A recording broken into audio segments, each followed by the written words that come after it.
Uzdil CSS darsligi birinchi qism CSS haqida qisqa tushuncha. Darslikning asos mazmuni.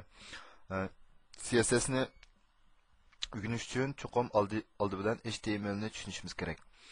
CSS deganimiz CSS deganimiz bekatning uslubini belgilash kodi, ya'ni uslub kodi deb ataymiz. U inglizcha Cascading Style Sheets, ya'ni qavatli shakl jadvali degan so'zning qisqartmasi bo'lib, CSS kodi HTML xat kuchlarining to'g'ri yuzga ko'rilish shakliga aniqlik berdi. CSS kodi uslub hujjati ichida saqlanadi. Sirtqi CSS hujjatini HTML ga ulash bekat loyiha unumini zo'r darajada oshirdi. Ko'plagan CSS kodi birlam HTML xat kuchi xizmat qismi bo'ladi. Anaki ikkinchidan uslub balqiga asos masala. Bu orqali biz CSS kodining nima ekanligini tushunamiz. Torbat hujjatda HTML xat kuchlari orqali ifodalash bo'ldi. Odatda ko'proq table, ph bilan ishlatamiz. HTML ni dastlab loyihalanganda mavzu, abzas, jadval deb mishta ayırmoqchi bo'lgan. Xat kuch xarakterining ko'payishiga ergishib, HTML xat kuchi bilan xat kuch xarakteri aniqmasini ayirib yozish orqali takror xarakter qiymatlarini o'rtaq foydalanish o'tirib qo'yilgan.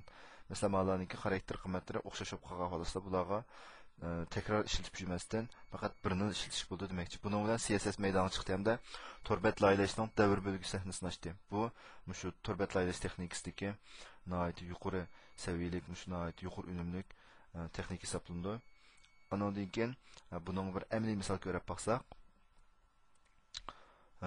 torbat yuzda ma'qulatdagi 3 abzaslik, bu bir abzas degan 3 abzasni ko'rsatilgan rangi xatning cho'nliq 15 px hozir.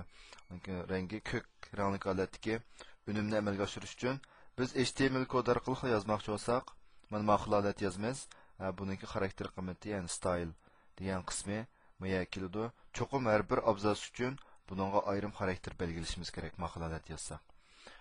Bu HTML maydoniga kelgandan keyin buni qanday osonlashtirgan deganda, bet ichida yozgan vaqtimizda, masalan, stylening ichki qismi dalmishning CSS kodi bo'ladi. Bet ichidagi mush barliq planiki style qiymati mushalat bo'lsin, uslubi degan ma'qulatda ifodalasak, mayadagi xarakter qiymati, demak, biz o'rtaq ishlatilgan qismini faqat bir yerda aniqlik berib, hamma yerda ishlatdik degan gap. Buni bir 3 yerda emas, 300 yerda ishlasakmi, yana buningki qiymati o'xshash. Andan keyin mana bu ishki qism o'linish dedik. Hamda sirtqi o'linish deganda, masalan, mana bir HTML hujjati bilan bu yerdagi style CSS ikki hujjatni bir mun darajasiga qo'ygandan keyin mana bu HTML hujjati, andan keyin style hujjati biz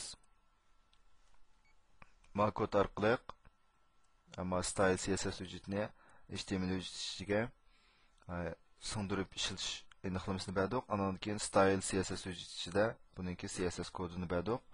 Unda olganda biz mana uslub hujjatini almashtirish yoki o'zgartirish to'g'ri gap qolsa, ama HTML hujjatiga chiqilmasdan faqat uningki style CSS qismini o'zgarsak bo'ldi. Bu torbatlarningki har xil uslublarni loyilashda yoki 3-4 xil uslubni ishlatuvchilar o'zi xohlagancha almashtirib ishlatish nisbatan nihoyat qulaylik. Ondan keyin bir CSS hujjatini ko'plagan torbat hujjati o'rtaq ishlatish bo'ldi. Ma'qulatdagi kodni, masalan, biz xohlagan HTML beti qo'ysak, mush kodni ham qo'ygan betimizning hammasi o'rtaq ishlatilaydi. Ham bir torbatga ko'plagan sirtqi CSS ni qo'shishga bo'ldi.